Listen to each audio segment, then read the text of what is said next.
బండ్ల గణేష్ గారికి సంబంధించిన ఒక చెక్ బౌన్స్ అవ్వడంతో ఆయనకి 1 ఇయర్ జైలు శిక్ష విధించడం జరిగింది సార్. మరి అసలు ఈ ఇష్యూలో అసలు ఏం జరిగింది sir? Ongole second additional metropolitan court Bandla గణేష్కి 1 ఇయర్ జైలు శిక్ష, 95 లక్షల జరిమానా విధించింది. అప్పీల్ కోసం 1 మంత్ వరకు టైము ఇచ్చింది. ఇది ఇప్పుడు సెన్సేషన్ అవుతుంది. ఎందుకంటే బండ్ల గణేష్ ఇది ఫస్ట్ కేసు కాదు, మనమే చెప్పుకున్నాం. లాస్ట్ ఇయర్ కూడా ఇక్కడ ఎర్రమంజల్ కోర్టు కూడా అతనికి 6 నెలల జైలు శిక్ష విధించింది, 15 లక్షల ఫైన్ కూడా వేసింది. అప్పుడేమో టెంపర్కి కథ రాసిన వక్కంతం వంశీకి ఆయన డబ్బులు ఇవ్వాల్సి ఉంది. ఎందుకంటే టెంపర్ని ప్రొడ్యూస్ చేసింది వాళ్ళ బ్యానర్ అనమాట. సో పరమేశ్వర ఆర్ట్స్ ప్రొడక్షన్స్. సో ఆ బ్యానర్కి సంబంధించి ఆయన రాశాడు కాబట్టి ఆయనకి 25 లక్షల చెక్ ఇచ్చాడు గణేష్. ఆ చెక్ తీసుకొని వెళ్ళి బ్యాంకులో వేస్తే ఇన్సఫిషియంట్ ఫండ్స్ అని చెక్ రిటర్న్ వచ్చింది. అప్పుడు అనేక సార్లు వక్కంతం వంశీ బండ్ల గణేష్ను అడిగినప్పటికి కూడా ఆయన ఆన్సర్ ఇవ్వట్లేదు. దాంతో అతను కోర్టులో చెక్కుని ప్రజెంట్ చేసి కోర్టులో కేసు ఫైల్ చేశాడు. సో దానికి సంబంధించి 6 మంత్స్ వచ్చింది. దాని తర్వాత అతను బెయిల్ తెచ్చుకొని బయట ఉన్నాడు అప్పటి నుంచి. ఆ తర్వాత సెటిల్ చేసుకున్నాడు అని చెప్తున్నారు. సో ఇప్పుడు మళ్ళీ బండ్ల గణేష్ ఇంకొకసారి వార్తలకు వచ్చాడు. సో ఇతను మనకు తెలుసు నోటుదోలకు వెరీ పాపులర్ ఆయన. సో దానివల్ల కూడా ఈ గొడవ జరిగిందని చెప్తున్నారు. యాక్చువల్గా 2019లో మధ్యరాలపాడు అనే ఒక ఊర్లో జానకిరామయ్య అనే దగ్గర ఈయన 95 లక్షల క్యాష్ అప్పు తీసుకున్నాడు. అయితే అప్పు ఇవ్వలేదు. దానికి బదులుగా ఆయన చనిపోయినారు. చనిపోయిన తర్వాత వాళ్ళ నాన్న, ఈ జానకిరామయ్య చనిపోయినాక వాళ్ళ నాన్నకు 95 లక్షల చెక్కు ఇచ్చానని చెప్తున్నారు. కానీ వాళ్ళ నాన్న బ్యాంక్లో చెక్ వేసినప్పుడు ఇన్సఫిషియెంట్ ఫండ్స్ లేవని చెప్పి చెక్ రిటర్న్ వచ్చింది. ఆయన అనేక సార్లు చేసినా కూడా ఇతను బూతులు తిట్టడం, నాకు ఫోన్ చేయొద్దని చెప్పడం, ఇలాంటివి చేస్తున్నాడని చెప్తున్నారు. దాంతో ఆయన గత్యంతరం లేక తన అడ్వకేట్ ద్వారా కోర్టుకు వెళ్ళినట్టుగా చెప్తున్నారు. సో కోర్టు ఇప్పుడు 1 ఇయర్ జైలు శిక్ష, 95 లక్షల జరిమానా విధించింది. మరి గణేష్ మళ్ళీ కూడా నాకు తెలిసి అప్పీల్కి వెళ్తాడు. ఎందుకంటే 1 మంత్ అప్పీల్కి ఉంది కాబట్టి అప్పీల్కి వెళ్తాడు. అతనికి మేబీ ఇలాంటివంతా కొట్టిన పిండి కావచ్చు. ఇవన్నీ అలవాటు అయిపోయింటాయి చెక్కులు బౌన్సులు అనేది వాళ్ళకి. మనం దీన్ని పెద్ద వార్తగా మీడియా చెప్పుకుంటుంది, కానీ వాళ్ళకి ఇలాంటివి అనేకం ఉంటాయి. అందరూ కూడా కోర్టులకు వెళ్ళరు. కోర్టులకు వెళ్ళినా కూడా జరిమానా పడదు. నిన్ననే మనం జయప్రదకి కూడా చెప్పుకున్నాం. జయప్రదకు కూడా ఇట్లా అనేక సార్లు శిక్ష పడింది. కానీ ఆ తర్వాత ఏమైందనేది ఎవరికి తెలియదు. అంటే మేనేజ్ చేసుకుంటారు వాళ్ళు. కోర్టుల్లో కూడా వాళ్ళు మంచి అడ్వకేట్లను పెట్టుకుంటారు, తర్వాత అప్పీల్స్కి వెళ్తారు, లేదా వీళ్ళకి కొంత డబ్బులు ఇచ్చి సెటిల్ చేసుకుంటారు. ఇలాగ ఈ చెక్ బౌన్సులు అనేవి నిజంగా జైల్లో కూర్చునేది అరుదుగా ఉంటుంది అన్నమాట. సో ఇప్పుడు మామూలుగా అసలు చెక్ బౌన్స్ ఏంటి, ఎందుకు అవుతుంది, దాని ప్రొసీజర్ ఏందనేది ఇంతకుముందు మనం వీడియో చేసినప్పుడు కూడా కామెంట్స్లో కొంతమంది అడిగారు.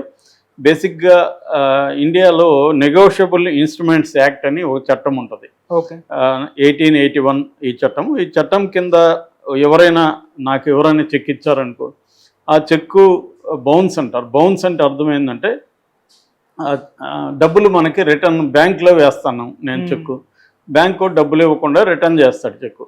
ఈ రిటర్న్ చేయడానికి వేరే కారణాలు కూడా ఉండొచ్చు. సంతకాలు టాలీ కాకపోవచ్చు, లేకపోతే ఇంకేదన్నా టెక్నికల్ ప్రాబ్లం రావచ్చు, డేట్ కరెక్ట్గా లేకపోవచ్చు, అలాంటివి ఏదైనా ఉండొచ్చు.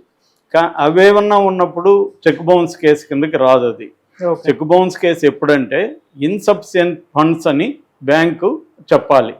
అంటే ఎవరైతే మనకి చెక్ ఇచ్చారో అతని అకౌంట్లో డబ్బులు లేవు, దీనికి ఇచ్చేంత డబ్బులు లేవు కాబట్టి రిటర్న్ చేస్తున్నాం అనేది ఇవ్వాలి. తర్వాత మనం బ్యాంక్ దగ్గర నుంచి రిటర్న్గా స్టేట్మెంట్ కూడా తీసుకోవాలి. ఇన్సఫిషియెంట్ ఫండ్స్ వల్లనే నేను రిటర్న్ చేస్తున్నామని బ్యాంక్ దగ్గర మనం స్టేట్మెంట్ తీసుకున్న తర్వాత చెక్ బౌన్స్ నోటీస్ అంటారు. చెక్ బౌన్స్ నోటీసు మనకి ఎవరైతే చెక్ ఇచ్చారో వాళ్ళకి cheque bounce notice within 30 days, అంటే బ్యాంకు మనకి చెప్పినాక 30 days లోపల మనం నోటీస్ ఇవ్వాల్సి ఉంటుంది.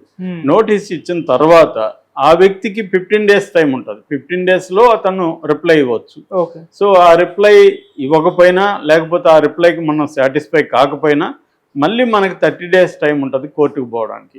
సో ఈ 30 days టైంలో మనం వెళ్ళొచ్చు. ఈ లోపల అతను ఏమన్నా ఆపి లేదు మళ్ళీ బ్యాంక్లో చెక్ వేయండి, నేను నా ఫండ్స్ ట్రాన్స్ఫర్ చేస్తాను, అనుకోకుండా విత్డ్రా చేయాల్సి వచ్చింది అని అట్లాంటి కారణాలు ఏమన్నా చెప్పినప్పుడు చేయొచ్చు. లేదా ఆ చెక్ ఇచ్చేసేయండి, నేను వేరే చెక్ ఇస్తానని వేరే చెక్ తీసుకొని దీన్ని నెచ్చి దాన్ని మనం వేరే బ్యాంక్లో ఇచ్చారనుకో, వేరే బ్యాంక్ చెక్, అప్పుడు దాన్ని తీసుకెళ్ళి వేరే బ్యాంక్లో మనం హానర్ చేసుకోవచ్చు. ఇది జనరల్గా ప్రొసీజర్.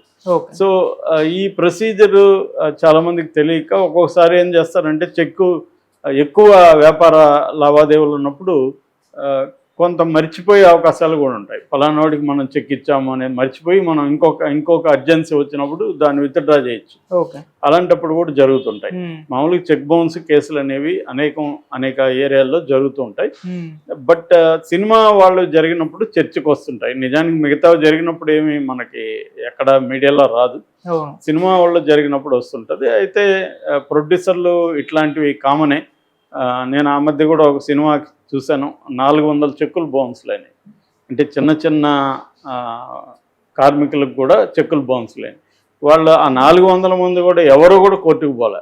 ఎందుకంటే అన్నీ కూడా చిన్న చిన్న అమౌంట్స్. మళ్ళీ ఈ ప్రొడ్యూసర్ వచ్చే ఇతని మీద కోర్టుకు వెళ్తే ఈ ప్రొడ్యూసర్ మళ్ళీ సినిమాలో ఛాన్స్ ఇవ్వడేమో అని చెప్పి మళ్ళీ వచ్చి పని చేసుకోవడం, దాన్ని ఎప్పుడన్నా వాళ్ళు ఏదన్నా కొద్దిగా ఇస్తే తీసుకోవడం, ఇలాగా సినిమా ఇండస్ట్రీలో వెరీ వెరీ కామన్ చెక్ బౌన్స్లు అనేది.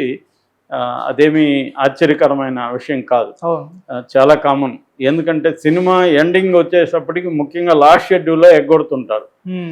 లాస్ట్ షెడ్యూల్లో ఎగ్గొట్టేసి నెక్స్ట్ సినిమా చూద్దాంలే అని చెప్పేస్తుంటారు.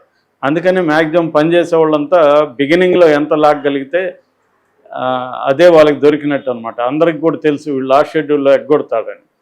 సో ఇది కామన్. చాలామంది ఇలా చేస్తుంటారు. ముఖ్యంగా తక్కువ స్థాయి ఎంప్లాయీస్ని, అసిస్టెంట్ డైరెక్టర్లు, లేకపోతే రోజు డైలీ లేబర్ పనిచేస్తారు కదా సెట్లల్లో, ఇట్లాంటివి, అలాంటి వాళ్ళకి ఎగ్గొడుతుంటారు. కొంతమంది ఏమంటే యూనియన్ లెవెల్లో కేసులు వేస్తుంటారు.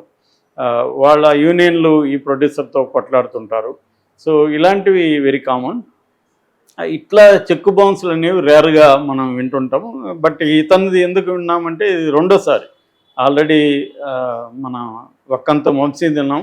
ఇప్పుడు ఇది ఈ వ్యక్తి ఎవరు అనేది మనకు తెలీదు. మధ్యరాలపాడు జానకిరామయ్య ఎవరు ఏంటి, ఇతనికి ఎందుకు 95 లక్షలు వితౌట్ కొలేటరల్ సెక్యూరిటీ. మామూలుగా చెక్కు తీసుకొని లోన్లు ఇవ్వడం అనేది ప్రైవేట్ వ్యక్తులు ఎక్కువగా చేయరు. ఏదో కొలేటరల్ సెక్యూరిటీ పెట్టుకుంటారు. ఎందుకంటే ఈ కోర్టుల్లో అంతా కొట్లాడాలి, దానికి తగిన శక్తి ఉండదు. రెండోది త్వరగా తేలవు కేసులు, పోస్ట్ పోన్లు అవుతూ ఉంటాయి. ఇవన్నీ ఏంటంటే ఫైనాన్షియల్ ఇన్స్టిట్యూట్స్ లైక్ బ్యాంక్స్ అవన్నీ వాళ్ళైతే అన్ని రకాలుగా సెక్యూరిటీ వాళ్ళు కొట్లాడగలరు. సో అది చేస్తుంటారు. ఇలాంటిది రేర్ అని చెప్పుకోవచ్చు. అంటే చెక్కు తీసుకొని డబ్బులు ఇవ్వడం, అప్పు తీసుకోవడం, అప్పు ఇవ్వడం అనేది ఏదో నమ్మకాల మీద జరుగుతుంటాయి. చెక్ అనేది ఓన్లీ చాలామంది అంటారు చెక్ దేనికి 4 గీసుకొనా నువ్వు ఇచ్చే చెక్కు అనేది కూడా అంటుంటారు. అంటే ఎందుకంటే కోర్టులు వేస్తారు, కోర్టులో ఇతను డబ్బులు కట్టాడు, జైలు శిక్ష అంటారు. జైలు శిక్ష కూడా ఈ సెక్షన్ కింద మ్యాక్సిమం 2 yearsే ఉంటుంది. సో 2 years జైలు శిక్ష, ఇచ్చిన అమౌంట్కి డబ్బుల వరకు ఫైన్ వేయచ్చు అనమాట. సో నువ్వు నాకు 20 లక్షలకి చెక్ ఇస్తే అది బౌన్స్ అయితే నీకు రేపు కోర్టు 40 లక్షల వరకు నీకు వేయచ్చు, అంతవరకే పర్మిషన్ ఉంటుంది. అట్లాగే మ్యాక్సిమం అంటే 2 ఏళ్ళు అనమాట. సో ఈయనకి వక్కంతం వంశీ కేసులేమో 6 నెలలు జైలు శిక్ష పడింది. ఈ కేసులేమో 1 year జైలు శిక్ష పడింది. 95 లక్షల జరిమానా. అంటే అతను అప్పు ఎంత ఇచ్చాడో అంత అమౌంట్ ప్లస్ కోర్టు ఖర్చులు కూడా కట్టేయమనింది. సో ఇది చాలా రీజనబుల్ పనిష్మెంట్గా మనం చెప్పుకోవచ్చు. సో మరి ఇప్పుడు ఇతను ఏం చేస్తాడు? ఇతనైతే ఖచ్చితంగా అప్పీల్కి వెళ్తాడు, లాయర్ల ద్వారా మేనేజ్ చేసుకుంటాడని అనుకుంటున్నాను. ఎందుకంటే అతనికి ఆ కాన్ఫిడెన్స్ లేకపోతే అసలు ఎగ్గొట్టాడు. ఇది పెద్ద అమౌంట్ కాదు అతనికి. నిజానికి ఇప్పుడు ఎంపీగా కూడా అతను కంటెస్ట్ చేయబోతున్నాడు. ఇదేంటంటే అవతలోడి బలం ఎంతో చూసుకుందాం, వాడు తేల్చుకొని లే కోర్టులో. ఎందుకంటే ఇది కంటిన్యూ అయితే ఇప్పుడు వడ్డీ ఏమి కట్టిమని లేదు కదా ఇతన్ని, ఓన్లీ 95 లక్షలు ఇవ్వమన్నారు. 95 లక్షలు ఇవ్వాలి. కాకపోతే ఏంటంటే జైలు శిక్ష ఉంది. కానీ పైకోర్టుకి అప్పీల్కి వెళ్తాడు మళ్ళీ ఇతను.